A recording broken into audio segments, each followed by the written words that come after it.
I want to hear all about that because you talk about a fear mindset to transform into positive in a quarter.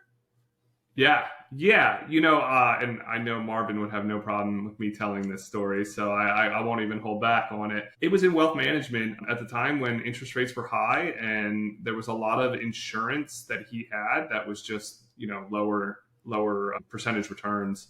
And so it created this opportunity to be able to take his assets under management and just flip them fast. And when I came in, my job right away is to talk to the owner about what's going on in the business and then build trust with the team. And it was pretty apparent early on that there was a lack of trust with one person on the team sitting in the sales seat. And, by removing, basically I had a conversation to say, okay, if you've got this opportunity that you're telling me about, you've got all of this potential to reach out to, it was essentially 330 million of AUM that they could go after, and nobody was doing it. So there was just people sitting in the seat, not taking advantage of the opportunity.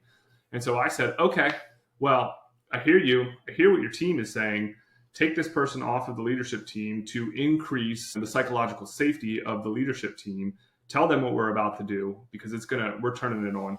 And then we took the rising stars that were coming up in the insurance game that he had. I say game, but in the insurance business. And I said, train them. They can be ready to go in a month. And so they showed up at 6 a.m. every day to train from 6 to 8 a.m. to learn it, and just started picking up the phone. And it was an easy, hey, you have this, I can get you this. And it was like, here's $10, you could make $50 type of scenario. And I might be exaggerating, but in a matter of what they could do in a year, they turned I think it was a third of it, of the AUM in 3 months. And so it was one of those, like the way that Marvin explains it was a conversation of an idea that already existed, a dynamic that needed to change, and we just put the two together and it was lights out. And so that was how we were able to do that in such a short amount of time. It was nuts. It was, 60 to 80 hour weeks for the operational team, but it changed everything overnight.